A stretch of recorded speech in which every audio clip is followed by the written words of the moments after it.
Ce soir à Tribune locale, nul autre que Françoise Boivin.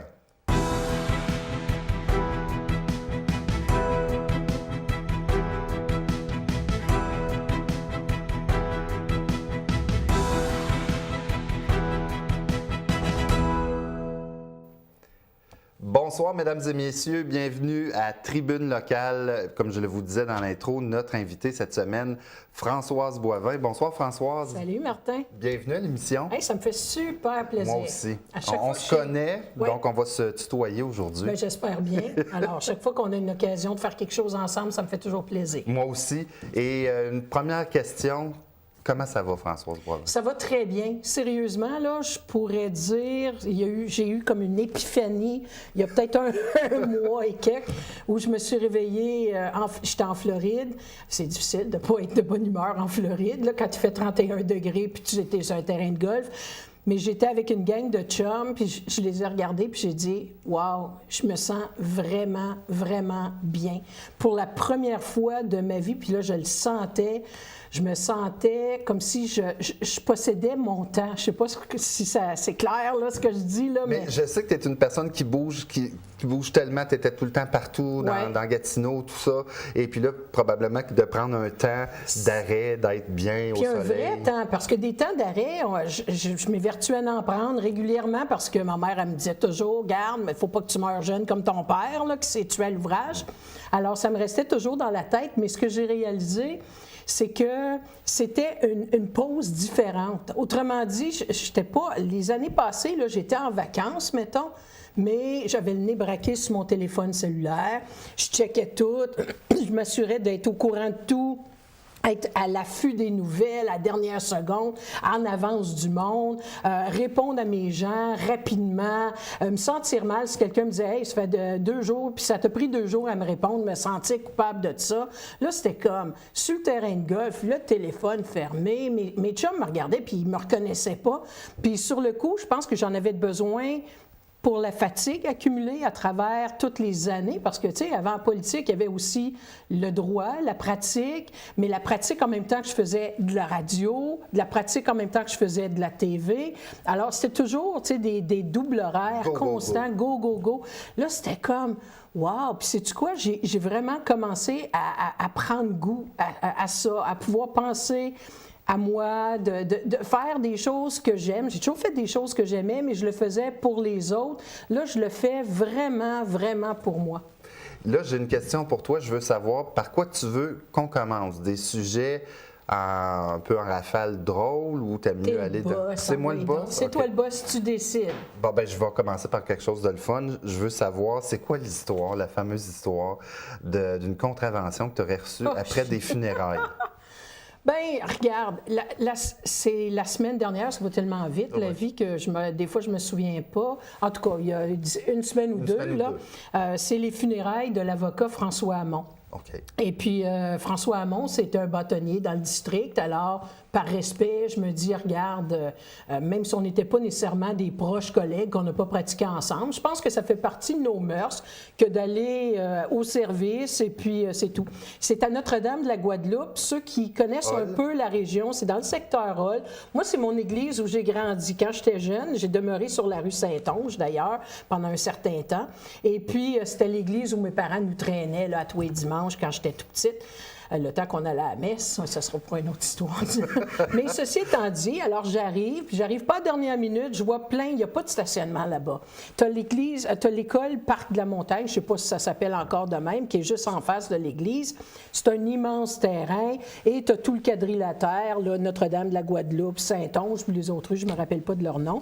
Il y a des autos partout. Là. Tu sais, tout le monde est stationné, puis des inscriptions qui disent stationnement interdit 7 heures à 5 heures. Sauf que tout le monde est là. Sauf que tout le monde est là. Écoute, il y a un service, c'est entre 11 heures et midi. C'est pas plus folle qu'une autre. Bien, pas plus folle qu'une autre. Puis plus comique encore, c'est que je me stationne en face de la maison où j'ai grandi, qui est peut-être, je te dirais, 5 voitures du coin Notre-Dame de la Guadeloupe, Saint-Onge, puis en face de la maison, mais à côté de ma cousine, qui reste, la cousine de ma mère, qui reste puis qui reste encore là. Puis j'ai une conversation avec elle parce qu'elle sort sur son perron. Puis je dis « Hey, Sylvia! » Fait que là, on commence à jaser. Puis là, je regarde la pancarte. Je suis très au courant. Fait que j'essaye pas d'éviter puis de dire que je savais pas que c'était un stationnement interdit. J'ai dit, est-ce que tu penses qu'il y a un problème? Je m'en vais au service, il n'y a pas de stationnement nulle part. C'était ça où je retournais chez nous. Et puis, elle dit, non, il y a toujours, tu sais, comme, ils sont pas sévères là, dans ces moments-là pour l'Église. Alors, le service se déroule, puis je pense que je sors, il est 12h18 parce que la contravention est écrite pour 12h15.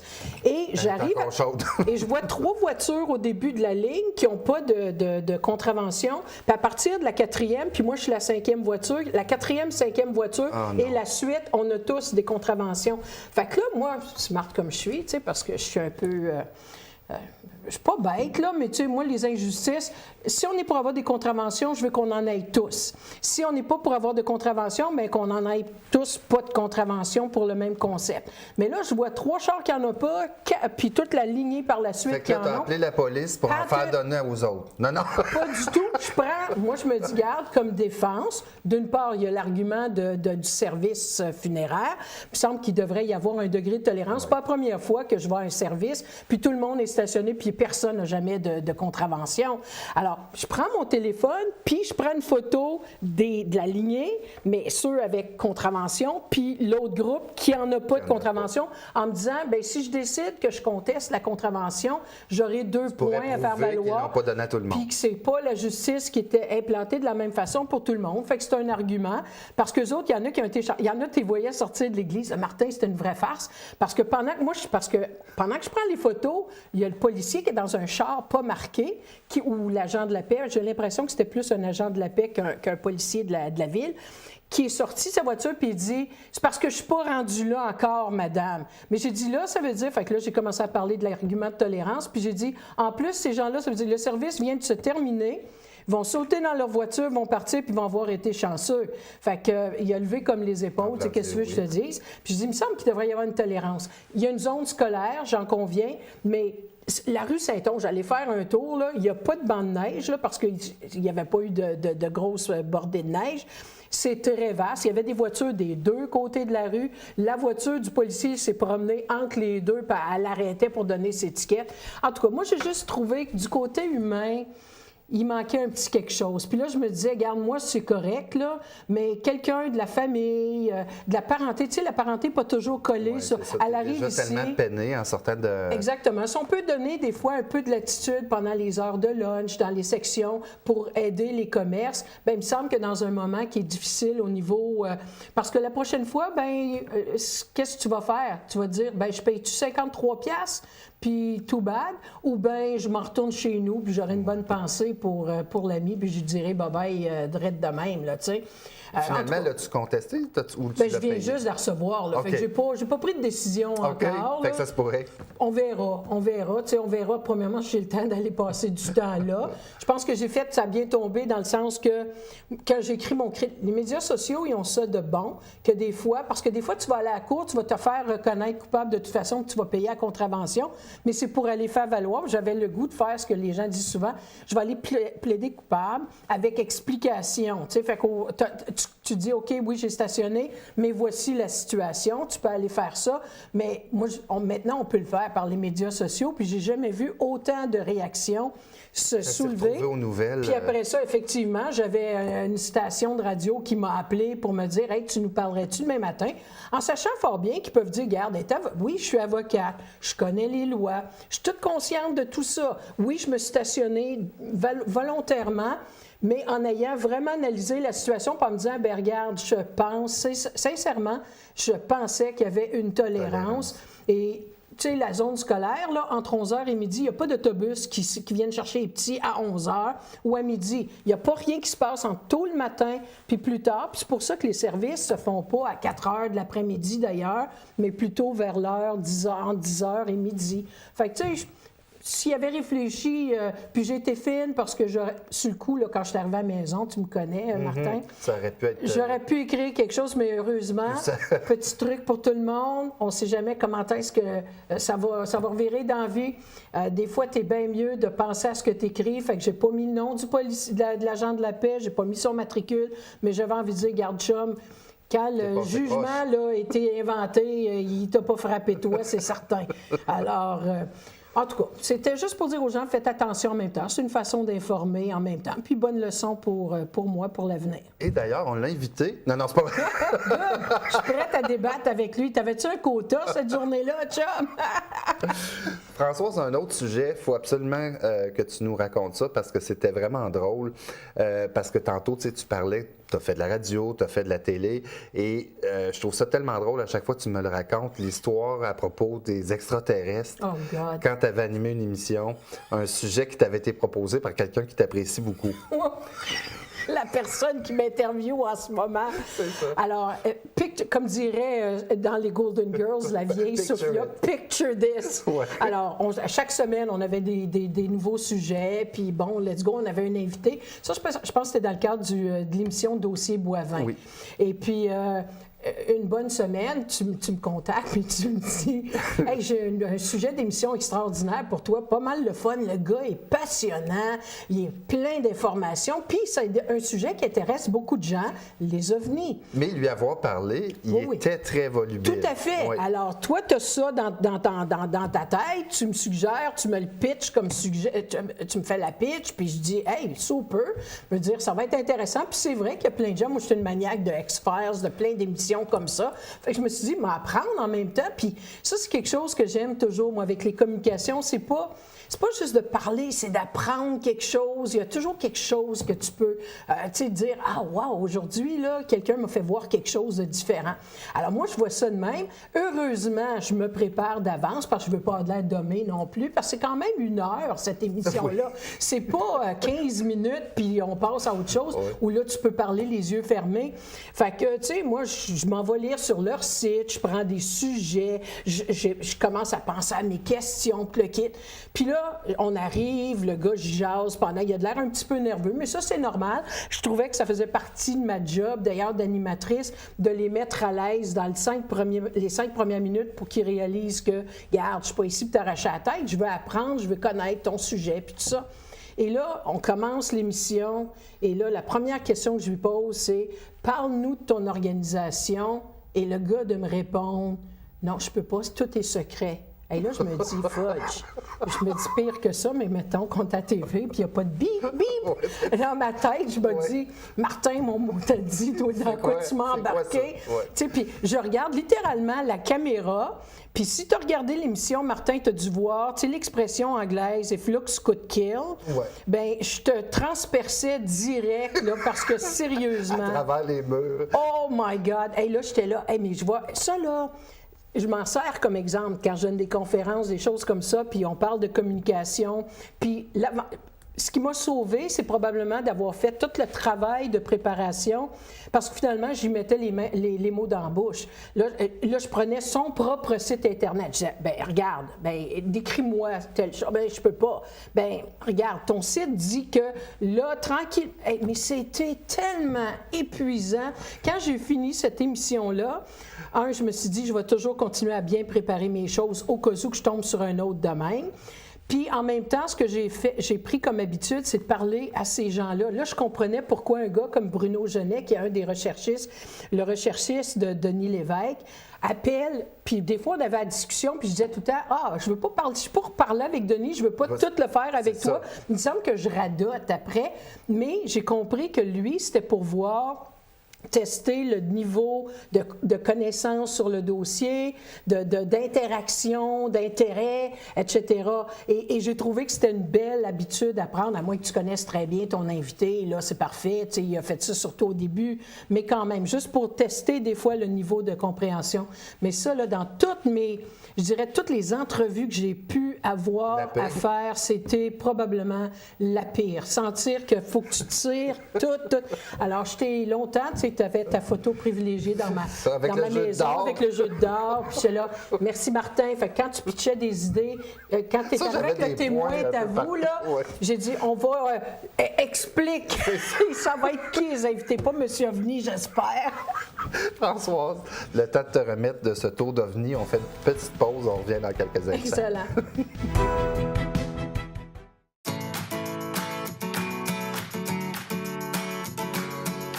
Bonjour, moi c'est Léonard. J'ai une amputation au bas jaune. Ça, c'est ma prothèse de patin. Quand Léonore patine, on la voit heureuse. Faire du patinage artistique, ça la rend fière. Et Léonore, elle a différentes prothèses pour tous les sports qu'elle pratique.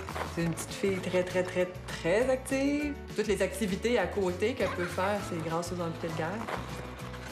Merci les amputés de guerre pour ma prothèse de patin. Papa, t'as un côté du visage affaissé. Maman? Je suis sûr que je sais rien. T'articules mal? Pourquoi donc?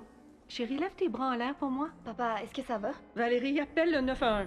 Ah, je pense juste que bien. Papa?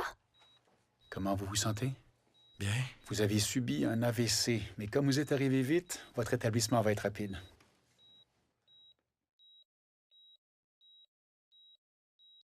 De retour à Tribune locale et toujours en compagnie de Françoise Boivin. Françoise, j'aimerais te rapporter au mois d'octobre. Oui.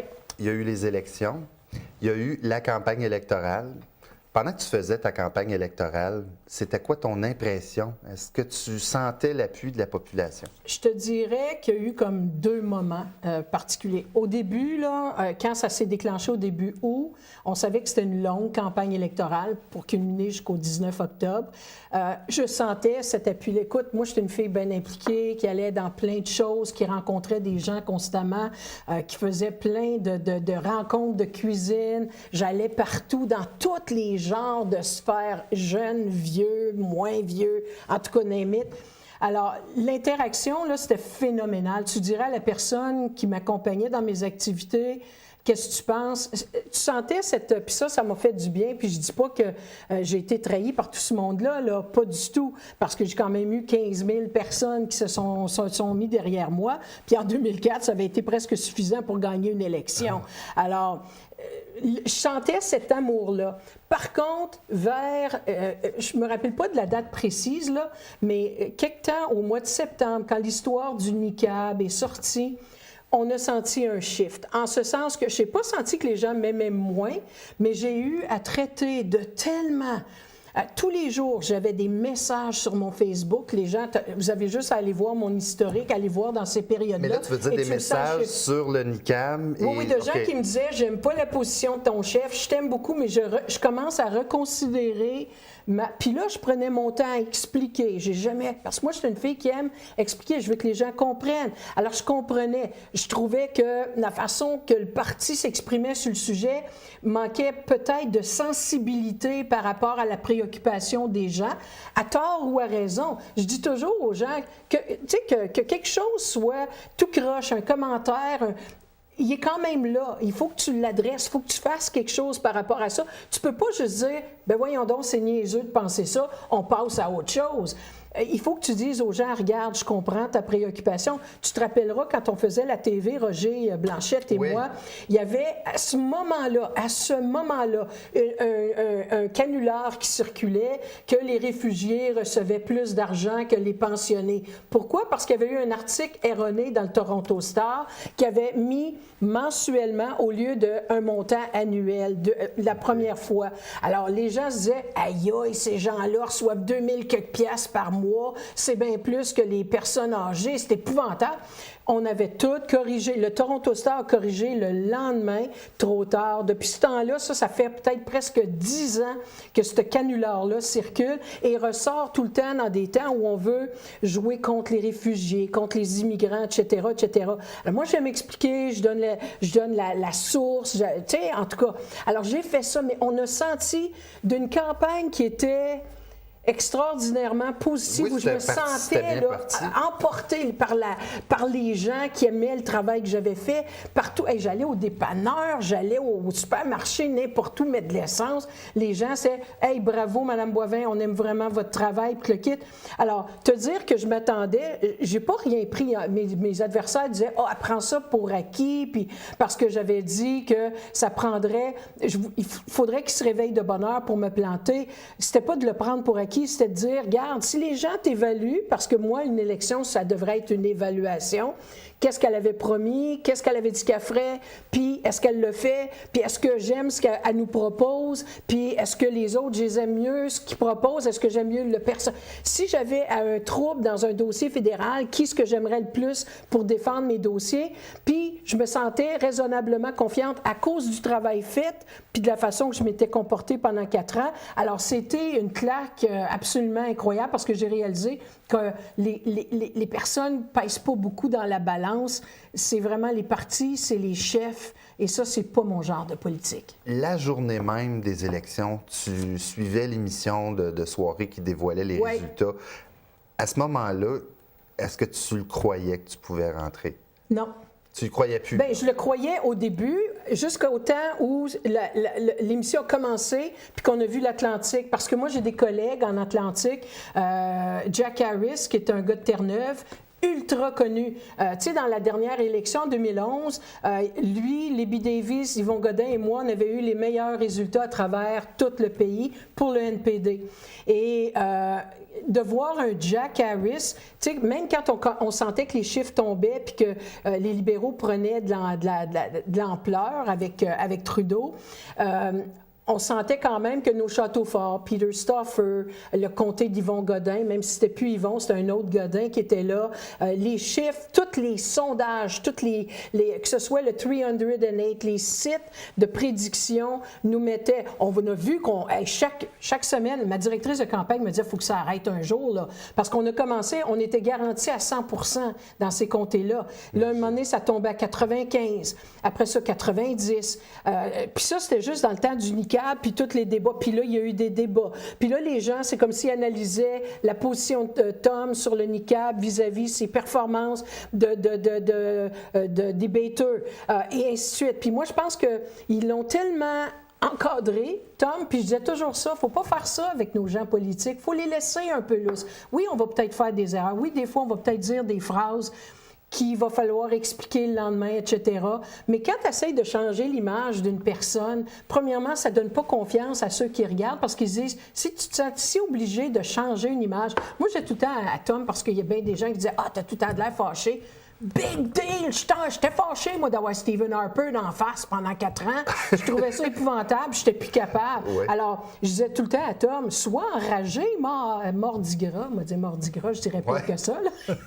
Mais parce qu'on l'est tous collectivement fâchés. Mais quand tu essaies de, hey, fais sourire quelqu'un qui est intense, qui est passionné, puis qui a de l'air juste. À un moment donné, les gens disent « fake », tu sais, comme... Alors là, ils commencent à regarder ailleurs. Fait que c'est un concours, mais c'est vraiment... Pour le reste du Canada, ils ne croient pas que le niqab est un élément, parce que pour eux autres, le multiculturalisme, là, c'est à fond, tu sais, comme... Il n'y a aucun trouble pour eux autres, mais c'est mal connaître les réalités québécoises et comment il y a... Je ne dis pas un fond de racisme, mais il y a beaucoup d'incompréhension vis-à-vis de l'autre. Puis ça, c'est peut-être parce que, puis ça pourrait faire l'objet de grandes thèses, on a déjà tellement de difficultés à se faire reconnaître comme fait français, à se battre pour ça. Alors de voir d'autres considérants arriver dans le portrait, il y a peut-être un peu de tout ça, je ne le sais pas, j'ai pas porté cette analyse-là. Mais tout ça pour te dire que quand j'ai vu que nos gros morceaux on s'est fait laver en Atlantique. J'ai regardé ma directrice de campagne, puis j'ai dit c'est fait, c'est fini. On le savait. Fait que, puis aussitôt qu'on a eu les premiers téléphones de nos runners, qu'on appelle, on voyait là, que c'était... Puis c'était pas une petite défaite, là, c'était un massacre. Alors, moi, j'ai eu le temps, pendant les 2 heures, à écouter puis à voir les choses. Il y en a qui vont dire que c'est pas beaucoup. Il y en a qui m'ont reproché d'avoir annoncé immédiatement que c'était fini pour moi, terminer la politique. Puis c'était mal me connaître parce que moi, je suis une fille... Écoute, à l'âge de 10 ans, j'avais décidé que j'irais en politique. Fait que je savais très bien que... Avec tout l'effort que j'avais mis, avec tout le travail que j'avais fait, si c'était pas pour compter dans la balance, ce qui est correct, là, tu sais, c'est pas un reproche que je fais aux gens, je vais aller faire autre chose qui va compter quelque part. Mais c'est ça ma prochaine question, parce que vraiment, tu étais impliqué, tu y croyais, tu étais passionné, et puis il arrive ces résultats-là. C'est cruel, la politique. C'est tout à fait cruel, mais c'est la réalité. Puis là où je m'en veux, puis je me botte là derrière, Martin, puis j'aurais peut-être dû écouter mes chums, mes proches, mes aviseurs qui me disaient tout le temps, Françoise, t'en fais trop. Françoise, tu devrais pas. Tu sais, c'est pas important. J'ai eu un problème de santé un moment donné, puis là, le monde me disait à mes chums, c'est parce que tu travailles trop fort, ça veut rien avoir, là. Mais ça te fait réfléchir. Puis moi, j'y croyais tellement, puis je me disais, puis c'est ce bout-là que je me botterais le derrière, c'est que je pensais que je changerais. Tu sais, moi, je pensais que je pouvais convaincre les gens. Il faut-tu être. Moi, me taper, là. Faut-tu être un but de soi-même de penser que Ticlin Boivin était pour changer la perception des gens qui se préoccupent même pas de politique pendant 4 ans, puis ils s'en occupent juste pendant peut-être 3 semaines, 1 mois. Moi, je pensais qu'à force de les informer, de les tenir au courant, être bien impliqués médias sociaux, parce que je sais qu'il y a beaucoup de gens sur les médias sociaux, aller les chercher là où ils sont. Peut-être pas tort non plus que. Mais moi, j'avais dit, c'est une fille comme moi. Là, de la façon dont tu transmettais toute ta peut-être, mais volonté de réussir quand ça. tu penses que ça va atteindre un objectif de quelque sorte, tu te dis, ça vaut la peine, mais après ça, tu te dis, garde, ça vaut pas vraiment la peine, alors est-ce que je veux continuer? Est-ce que c'est une question que j'ai manqué de temps pour le faire? Non, moi, je pense pas. Je pense que la réalité m'a rattrapée et c'est tout. Fait que, comme je te dis, je vais aller faire des choses que j'aime faire et puis je vais les faire pour moi. Tu sais, pour moi, là. Crois-tu encore à la politique? Non. Pas du tout. Aucunement. Donc, Françoise Boivin à la mairie, ça se pourrait-tu? Ah, ça, là, j'ai tellement ri en Floride, là, parce que là, merci à tous. Mais il y a beaucoup de gens qui te voient là.